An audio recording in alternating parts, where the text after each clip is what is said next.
When the NHL All-Star Game was added, it came with the pride of representing your team, your fans, and a bit of pride in yourself. So players put in at least a moderate effort. It slowly degraded when the risk of injury was realized. Coming off the bench.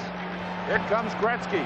Gretzky across the line is bumped by Ramsey. And when every media member, along with just about every fan over the age of, 15, began to state how pointless they thought it was. Now it seems no one really cares to watch regardless of age. Of course, the Four Nations Face-Off was played in place of the All-Star Game this year, and was a massive success for the league and the sport. And now that it's come and gone, but ever since the start of it really, many fans voiced the opinion that the NHL should just do the Four Nations thing every year instead of the All-Star Game. I, and I'm sure many others, disagree with that, as the last thing we want is for international hockey to also go the way of the All-Star Game. The NHL has announced that they'll be bringing back the World Cup, and once again allowing their players to compete in the Olympics. With the World Cup and Olympics happening every 4 years, but being offset by 2 years, there will be best-on-best international hockey happening every 2 years. That's the cycle we want to get on. So the perplexingly, legitimately tough question, should the NHL play more tournaments that everyone seems to like, or return to the All-Star Games that everyone seems to hate?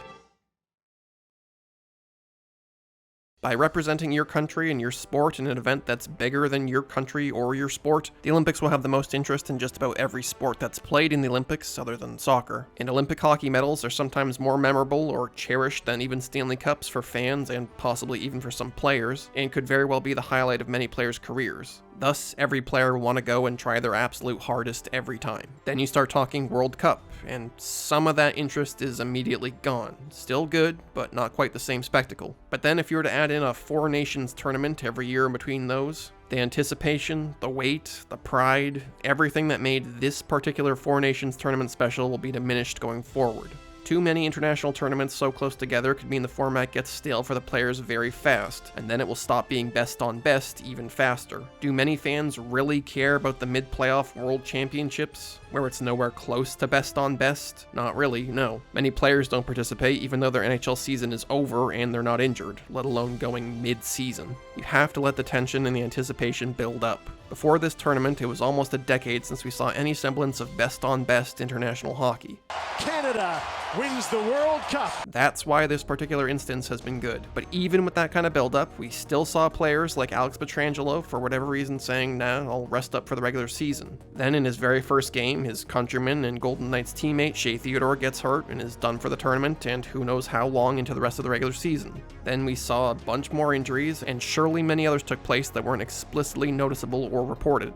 So without any doubt, now that the gap of time between the highest level of international play is a thing of the past, there will be more players saying, nah, I'll pass on the next Four Nations face-off or even the World Cup, especially when they could represent their country at bigger, better events in the near future. And slowly, like the All-Star Game, there could be less intensity, less effort, less players, and less fans wanting to show up or watch any of these random tournaments. Since there hadn't been anything like this in such a long time, and with the current political tensions, this Four Nations thing was a great one-off and precursor for the league and players to get a taste of what finally being back in the Olympics will feel like next year. After that, in my opinion, they should let the hype build for the next World Cup in 2028, and these tournaments will continue to feel fresh for the fans and the players and bring all kinds of excitement and attention every time they come around. I'm not sure you could do this every single year.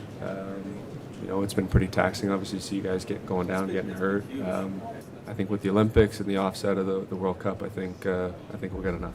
But knowing the NHL these days, I wouldn't be surprised if they were like, we got 30 million people to watch and a good portion to throw their money away gambling on our games, and we've made millions off them, so profits are through the roof, and these apes will eat up that the salary cap going up is worth destroying the NHL viewing experience with more ads. Yeah, run the Four Nations thing back until we drive international play into the ground for all we care. However, with all these injuries, the real bosses, aka the team owners, will probably push back on the idea of more additional random games. Remember, one injury in the 2014 Olympics was a main factor in why there's been such a long gap in best-on-best international hockey. Anyway, after these next Olympics, the NHL will have to decide what they do for their 2027 break. Which brings us to what should happen for those non-Olympic or World Cup years. Should there be all-star games and skills competitions? Is there any way to improve them? Or should there just be a break in action? Well, the NHL is almost certainly not going to pass up the relatively injury risk-free opportunity to make money, so I think an all-star weekend of sorts will almost certainly return basically no matter what happens going forward. The league already announced that there will be an all-star game next year that the New York Islanders will host, which will be just before the Olympics, and that'll be the first time they've held an all-star game in the same year as the Olympics since 2002. I personally don't think there's any team format that would make the all-star game worth watching. It seems like the concept is just too far gone. Not a lot of defense out there. Especially with the Olympics around the corner, there'll be no effort in sight. There's not much defense being played in the first 4 minutes of this one. There might be just too much offense. You describe the intensity on the ice. I mean, it's pretty intense. Lots of people got excited for them to bring back captains drafting teams in 2024. I have no idea why, but people wanted that. Maybe because they were children the first times and didn't realize it was also awful back then. I don't know. But with the complete lack of effort, I can't even imagine kids finding the All-Star game entertaining. So I think the game could just be ditched entirely, and if anything, I think they should just try and improve the skills competition. For years, people have suggested that teams should be able to send whoever they want, not just the best overall players, and then any fans who are interested could see specific skills done really well by players who want to be there to showcase themselves and their skills to a wider audience. For instance, there are many players with harder shots than anything we've seen in the usual NHL skills competition who we would never see with the current format. But the NHL seems like they want to market exclusively star players, even if they don't try or have the most bland on-camera personalities possible. Obviously, the 2024 skills competition was better than many previous years, but whether you want to keep the new overall format or not, it could definitely still be improved even just by tweaking some of the competitions and swapping out a few for other things. To start, air the skills competition earlier in the day so any and everyone, particularly the youth, can easily watch it. Then keep the production moving quickly, stop cutting to 30 different camera angles so people can absorb what they're watching, and do your best to get honest, interesting personalities to do the commentary, rather than the most cringe-inducing, boring NHL media members humanly possible. Then, as an incentive, add donations to a charity in the winner of every event's hometown. And then, when designing said events, simply ask yourself, best case scenario, is this event interesting or at least satisfying for anyone to watch? If not, change it. You can't have on the surface simple but in practice very difficult things like hit these tiny little targets with a pass when they light up or whatever. What's the best case scenario there? You watch a puck get passed into a little thing. Fun. Only most of the time you're watching pucks get passed an inch beside a little thing 5 times in a row. Even better. He's mislapped every time. This has been a little bit of a stumbling block. It's not getting any better. Oh my God. I'd rather see what kind of figure skating scores these guys could get with full equipment on than watch someone putter around passing pucks against the boards. No one's entertained, and it can be embarrassing for the players to take part in, especially for those who have fragile egos and can't be seen messing up or remotely having fun doing it. So they make it obvious that they aren't trying. Yet another reason why players who would happily get additionally showcased and potentially have more endearing personalities in general would be better choices for this. And at the same time, the league does need to set players up for success, whether events go well or not. These events have to be at least satisfying or moderately interesting to watch even if mistakes are made. You could keep the traditional fastest skater, shot accuracy, and hardest shot, but then you could add the other side to those skills, simple stuff like bring back some kind of fastest backwards skater, backhand shot accuracy, hardest wrist or snapshot, add obstacle stuff like in 2024, but make it head-to-head relay based. Include those simple speed-based skills, but maybe throw in some stuff that's familiar for kids from their hockey drills to change the pace and make it fun embarrassing rather than just embarrassing. Fall down, roll around, get back up. Jack Hughes would dominate. Keep control of a puck while the opposing team tries to knock it off your stick with other pucks. Go through some skating gauntlets that genuinely reward or force unique edge work. You get it.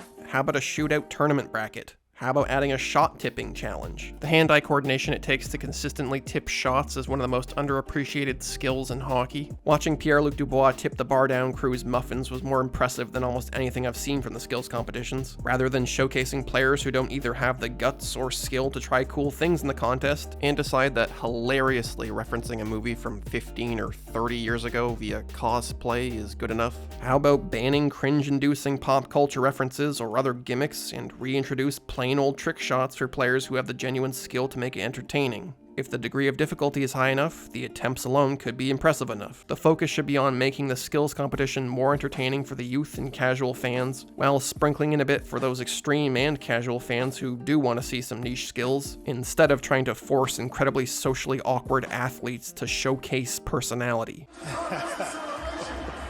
Yeah, show a little personality. But anyway, good on everyone who took part in making the Four Nations tournament happen and provided such entertaining hockey. We won't see what the league decides to do going forward for a while, and I'm just curious where people are at with these breaks. I'd like to see the league strive for improvement and keep at least some of the momentum that this has built up for hockey with the All-Star stuff in New York coming back next year, and possibly later on. So yeah, that about does it. Do you agree that international hockey needs some time between tournaments in the future to build hype and retain player interest? Especially since this tournament set the standard for play now? Remember, it would be just a year off between tournaments, not another decade. Or do you think a relentless schedule of tournament after tournament every year would somehow still bring out the best players or even just worthwhile games? Do you think the league should just not do anything at this time and let players have a break? Or what would you like to see from future All-Star weekends? Who do you think could challenge Trevor Zegras in a trick shot competition? Do you have any interesting All-Star game format solutions or any skills competition ideas? Let me know what you think of all this in the comments.